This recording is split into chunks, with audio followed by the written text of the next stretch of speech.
എന്നിട്ട് നമ്മുടെ നെയ്പായസം ഇവിടെ റെഡിയായി കഴിഞ്ഞു.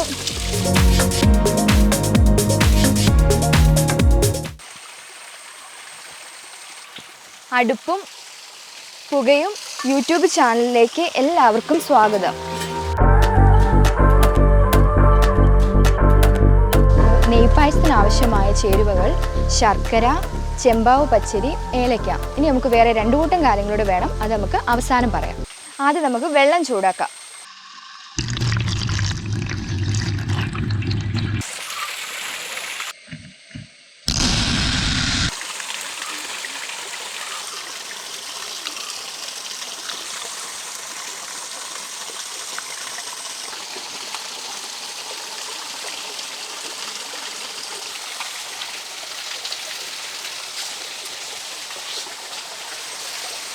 ഇടയ്ക്ക് നമുക്ക് നന്നായിട്ടൊന്ന് ഇളക്കി കൊടുക്കണം.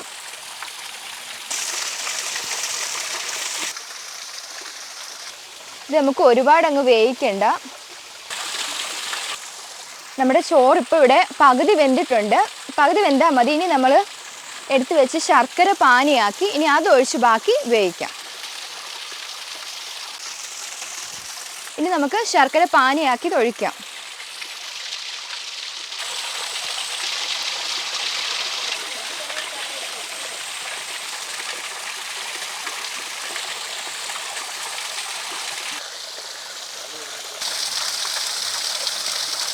ഇങ്ങനെ ഇളക്കി കൊടുത്തുകൊണ്ടിരിക്കണം. ഇങ്ങനെ ഇളക്കി കൊടുത്ത് അല്ലെങ്കിൽ അടിക്ക് പിടിക്കും. ഇങ്ങനെ ഇളക്കി കൊടുത്ത് ഈ ശർക്കരപ്പാനി മൊത്തം വറ്റിച്ചെടുക്കണം. ഇനി നമുക്ക് കുറേശ്ശെ നെയ്യ് ഒഴിച്ച് ബാക്കി ഇളക്കി കൊടുക്കണം. ഇപ്പോൾ നമ്മൾ 1 സ്പൂൺ ഇട്ടു. അതിനെ നന്നായിട്ടൊന്ന് ഇളക്കി ചേർക്കണം. ഇനി നമ്മൾ അടുത്ത 1 സ്പൂൺ നെയ്യും കൂടി ഇട്ടു. നമ്മളിപ്പം തീ ഇട്ടിട്ടില്ല. ഈ പാത്രത്തിൻ്റെ ചൂട് കൊണ്ട് അത് വറ്റിച്ചെടുക്കുവാണ്. നെയ്പായസം ആകുമ്പം ആ നെയ്യുടെ ഒരു രുചിയാണ് ഇങ്ങനെ മുന്നേ നിൽക്കേണ്ടത്. ഇനി ഏറ്റവും അവസാനം നമുക്ക് കുറച്ച് ഏലക്കയും പഞ്ചസാരയും കൂടെ പൊടിച്ചതിടുവാണ്. ആ ശർക്കരയുടെ ഒരു കുത്തൽ മാറാൻ വേണ്ടിയാണ് നമ്മൾ ആ പഞ്ചസാര പൊടിച്ചിടുന്നത്.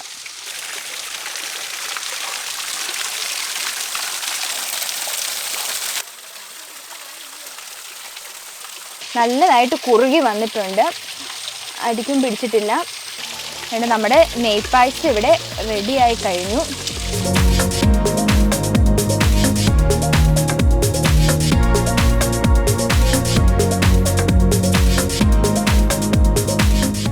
അപ്പം നമ്മുടെ നെയ്പായസം ഇവിടെ റെഡിയായി കഴിഞ്ഞു. ഇനി ഇത് എങ്ങനെ ഉണ്ടെന്ന് ഇവർ പറയട്ടെ.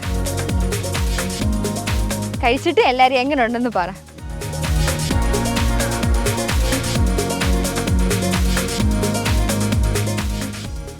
പുറകെ ഒരാളൂടെ ഉണ്ട്. കൊള്ളാം കൊള്ളാം. പോലീസ് വാഹനം അവിടെ ഉണ്ട്. ഞാൻ അങ്ങോട്ട് പോയില്ല.